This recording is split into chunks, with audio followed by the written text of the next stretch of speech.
Bonjour, je vais vous présenter les règles d'un jeu que j'adore, Crossmaster 2.0. Sous un faux air de jeu pour enfants, Crossmaster est en réalité un jeu de combat d'arène assez pointu, dans lequel deux équipes s'affrontent et où chaque erreur tactique peut se payer très cher. Cet excellent jeu se situe dans les univers de Dofus et de Wakfu créés par Ankama. On peut utiliser la plupart des personnages issus de ces deux univers. Il y a environ 200 figurines qui ont été produites pour le jeu au cours de 6 saisons. Toutes les figurines sont en SD et sont déjà montées et peintes, ce qui est assez rare pour le signaler, même si certaines restent assez fragiles. Nous allons voir ici les règles de la seconde édition de Crossmaster qui était sortie en même temps que le film Dofus et la 4e saison des figurines du jeu. Il y a une version simplifiée qui s'appelle Crossmaster Blast qui est sortie plus tard avec la dernière saison des figurines. Mais comme la plupart des joueurs, je trouve les règles de la version Blast beaucoup moins intéressantes et donc je n'en parlerai pas ici. Pour jouer, chaque adversaire doit d'abord constituer une équipe comportant entre 3 et 8 figurines. Chaque figurine est associée à une carte qui contient toutes les informations importantes concernant cette figurine. La somme des niveaux des figurines de votre équipe doit être égale à 12. Le niveau des figurines se trouve dans le coin supérieur droit de chaque carte de personnage. Lors de votre tour, les figurines seront toujours jouées dans le même ordre, c'est-à-dire par ordre d'initiative décroissante. Placez les cartes des figurines dans cet ordre afin de vous rappeler dans quel ordre vous devez les activer. La valeur d'initiative se trouve dans le coin supérieur gauche de chaque carte. Dans notre exemple, les cartes des figurines ont été placées de gauche à droite dans cet ordre, en tenant compte des valeurs d'initiative décroissantes. Chaque joueur fait ensuite le total des points d'initiative de son équipe. Celui qui obtient le plus haut score sera le premier joueur. En cas d'égalité, c'est le joueur qui possède la figurine avec l'initiative la plus élevée qui choisit qui est le premier joueur. Le premier joueur choisit le plateau sur lequel il veut jouer. Le second joueur l'oriente pour choisir son côté. L'autre joueur prend le côté opposé. On place alors les objets, les accessoires et la végétation aux emplacements indiqués sur le plateau. Les caisses, les arbres, les buissons, etc. J'utilise ici la version pimpée du jeu, avec des accessoires en plastique, car dans la boîte de base, vous trouverez des accessoires en carton, mais leurs rôles sont similaires. Il existe pas mal de plateaux différents qui apportent des choix tactiques intéressants. Certains d'entre eux sont recto-verso. Le premier joueur place ses figurines sur les 2 premières rangées de cases qui comportent une trace de pas. L'autre joueur fait ensuite de même sur le bord opposé. Sur les cartes, on peut voir que les figurines possèdent 3 caractéristiques principales. D'abord, les points de mouvement, qui sont dans un losange vert. C'est le nombre de cases dont la figurine peut se déplacer durant son tour. On ne se déplace jamais en diagonale. Ensuite, il y a les points de vie qui sont dans le cœur rouge. Les figurines risquent de perdre des points de vie au cours de la partie. Ces points de vie perdus sont matérialisés par l'accumulation de gouttes de sang sur la carte du personnage. Lorsque les points de vie tombent à 0, la figurine est considérée comme assommée. On retourne sa carte et on place la figurine dessus après l'avoir retirée du plateau. Enfin, il y a les points d'action, qui sont dans une étoile bleue. Ils vous permettent de lancer des sorts et d'effectuer divers types d'actions. Lorsqu'une figurine joue, elle peut bouger du nombre de cases indiquées sur sa carte, et elle peut aussi combattre ses adversaires en lançant des sorts ou en effectuant des actions. Nous verrons tout ça plus loin, car nous allons d'abord terminer la mise en place du plateau. On place sur le côté du plateau les piles des récompenses démoniaques face cachée. Les récompenses démoniaques apportent des bonus de toutes sortes aux figurines et sont de ce fait très intéressantes à récupérer. On peut les acheter avec les kamas, qui sont les pièces de monnaie du jeu, et en dépensant aussi un point d'action. On peut récupérer les kamas sur le terrain en dépensant un point d'action par kama lorsqu'on passe dessus. Les récompenses qui valent 3 kamas sont les récompenses de type granit. Elles sont assemblées en 3 piles. Celles qui valent 6 kamas sont des récompenses de type jade, elles sont assemblées en 2 piles. Celles qui valent 9 kamas sont les récompenses de type argent, elles sont assemblées en une seule pile. Au premier tour du premier joueur, aucune récompense n'est disponible. Au premier tour du second joueur, une récompense de chaque type est révélée. Au second tour, lorsque ça revient au premier joueur, une récompense jade et granit sont à nouveau révélées. Au second tour du second joueur, la dernière récompense de type granit est révélée.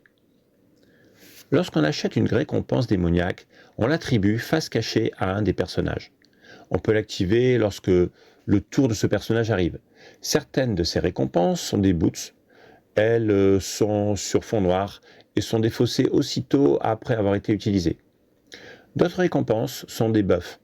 Elles restent activées et visibles sur la carte du personnage jusqu'au début de son prochain tour. Enfin, il y a les équipements qui restent actifs en permanence. Les effets de toutes les récompenses démoniaques sont décrits dans le livret des règles.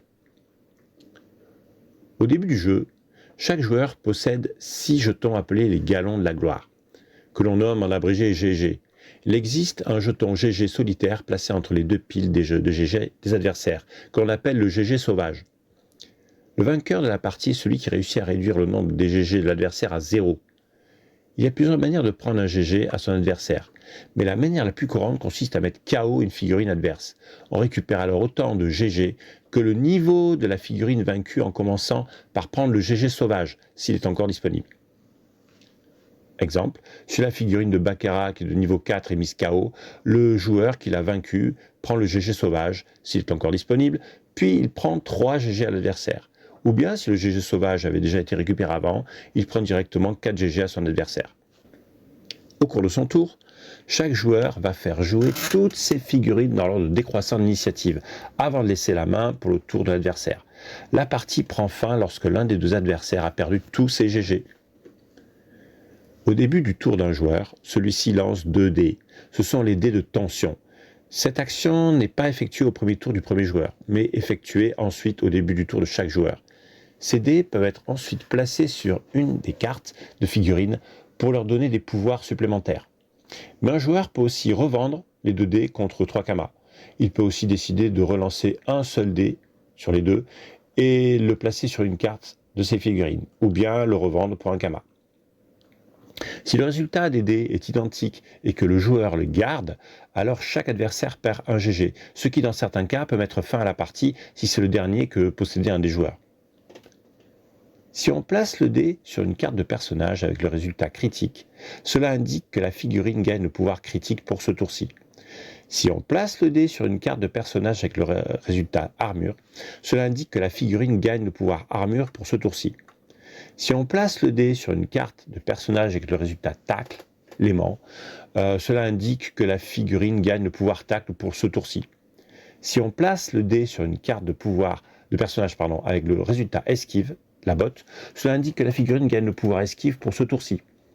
Nous verrons les effets de tous ces pouvoirs plus loin. Si le résultat est Dofus, le joueur choisit n'importe quel résultat souhaité. Si on obtient le résultat critique ou esquive, on doit choisir un des deux résultats. Attention, on ne peut pas poser un dé qui donne un pouvoir à un personnage si ce personnage l'a déjà. Par exemple, si votre personnage a déjà critique, vous ne pouvez pas lui mettre un dé critique dessus pour lui donner ce pouvoir-là, vu qu'il a déjà. Revenons maintenant aux cartes et regardons les sorts spécifiques à chaque personnage qui sont indiqués. Les sorts ont un coût en points d'action. Un sort sur fond noir n'a pas de limite d'utilisation et peut être utilisé tant qu'il y a des points d'action pour ça. Un sort sur fond bleu ne peut être lancé qu'une seule fois par tour. Un sort sur fond rouge ne peut être lancé qu'une seule fois par partie. Si le sort est sur fond violet, le sort ne peut être lancé sur la même cible qu'une seule fois par tour. Mais il peut y avoir plusieurs cibles différentes donc. Comme je l'ai dit, pour lancer un sort, il faut payer son coût en points d'action. Exemple, Baccarat possède 7 points d'action et son pouvoir Fantasmagorie en coûte 3. Elle peut donc lancer 2 fois ce sort dans ce tour si le joueur le souhaite. Pour que ce sort touche sa cible, il est nécessaire que la cible soit à portée et en ligne de vue. À côté de chaque sort, on peut voir un icône qui indique sa portée minimale et maximale et ses caractéristiques spécifiques. Certains de ces icônes sont rouges et d'autres sont verts. Le fait qu'il soit rouge indique que l'on ne peut pas augmenter ni diminuer la portée du sort. S'il est vert, cela signifie que sa portée peut être augmentée. Par exemple, si la figurine qui utilise ce sort se trouve sur une caisse, autrement dit sur une position plus élevée, la portée du sort est augmentée de 1. La portée du sort est indiquée par 2 chiffres. Le premier chiffre indique le nombre de cases de distance minimale à laquelle doit se trouver la cible pour que le sort puisse être utilisé. Le second chiffre est la portée maximale en nombre de cases du sort. Il existe 5 types d'icônes de sorts. Il y a d'abord l'icône des sorts à portée classique. Ces sorts peuvent cibler une case située entre les portées minimum et maximum indiquées et en ligne de vue. Ensuite, il y a les sorts sans ligne de vue. Ils n'ont pas besoin de ligne de vue pour être utilisés. On peut donc les lancer à travers un obstacle qui obstrue la ligne de vue et toucher un adversaire situé derrière, à partir du moment où celui-ci est à portée. Les sorts en ligne.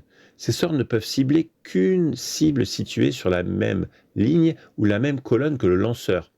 Exemple, file au combat.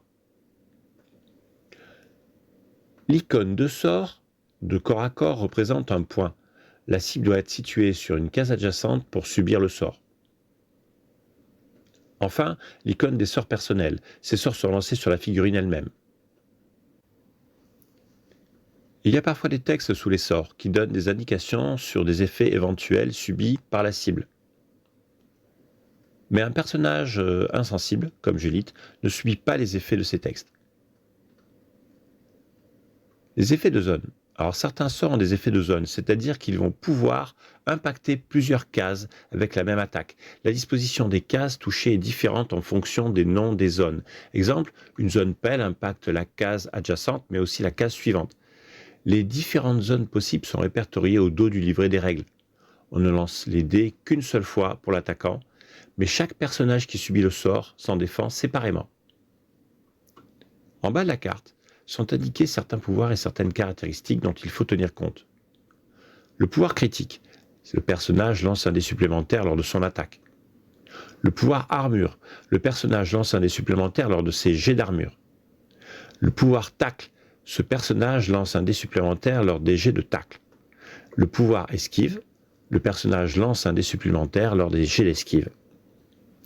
Lorsqu'un personnage essaie de partir d'une case adjacente à un ou plusieurs personnages adverses, il prend le risque de se faire tacler ou agripper au passage.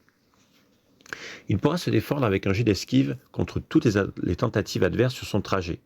Chaque adversaire lance un dé, ou 2 dés s'il possède le pouvoir tacle. Chaque symbole aimant, fer à cheval, est une réussite. On lance ensuite le jet d'esquive pour se défendre avec un dé, ou 2 dés si le personnage possède le talent esquive.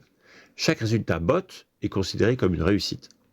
Si le jet de tacle compte plus de réussite que le jet d'esquive, le personnage est taclé et perd immédiatement 3 points d'action et 3 points de mouvement.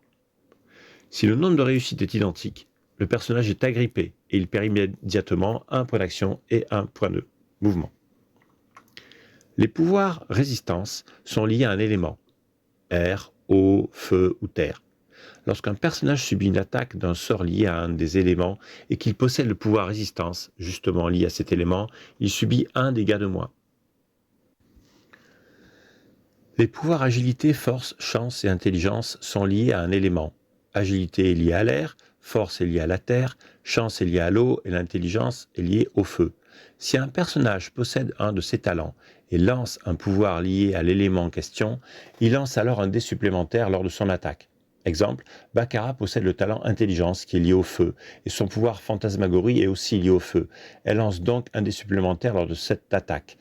De la même manière, lorsqu'un personnage qui possède un de ses pouvoirs est attaqué par un pouvoir lié au même élément, il lance un dé supplémentaire pour son jet d'armure. Exemple, encore, si Baccarat qui possède le pouvoir intelligence est attaqué par un sort lié à l'élément feu, elle lancera un dé supplémentaire lors de son jet d'armure.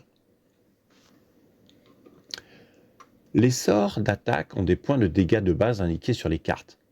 Ces points peuvent être augmentés ou diminués en fonction des résultats des jets d'attaque et de défense effectués par les joueurs.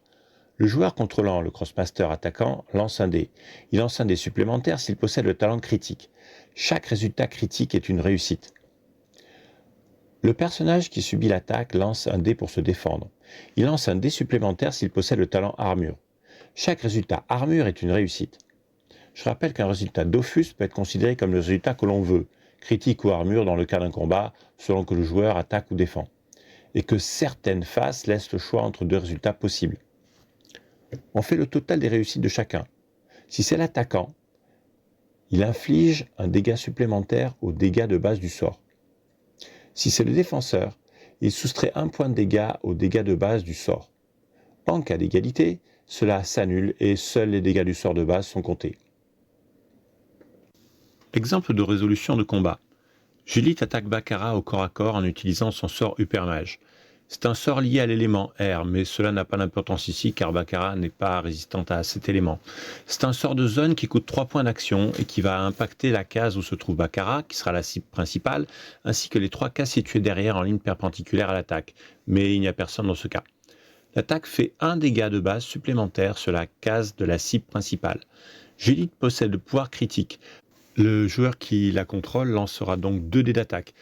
Du côté de l'adversaire, comme Baccarat n'a pas le pouvoir armure, ni 2 dés de tension qui lui permettrait d'obtenir ce pouvoir pour un tour, le joueur qui la contrôle ne lancera qu'un seul dé pour se défendre. Admettons que Judith obtienne une réussite critique et Baccarat aucun bouclier. Cela donne 1 dégât supplémentaire à l'attaque de Judith, qui passe à 3 points de dégâts en tout, à décompter des points de vie de Baccarat. Autre exemple.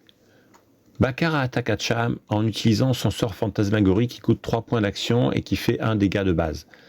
Comme c'est un pouvoir lié au feu et qu'elle possède le pouvoir intelligence, on lancera 2 dés d'attaque. Le joueur décide d'utiliser alors une récompense démoniaque qu'elle possède et qui augmente les dégâts de base de son attaque liée au feu de 1.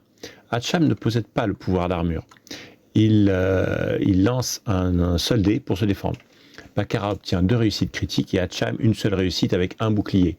Baccarat augmente donc son attaque de 1 dégât de base, ce qui donne au final 3 points de dégâts à enlever au point de vie d'Hatcham. Certains Crossmasters peuvent effectuer des invocations.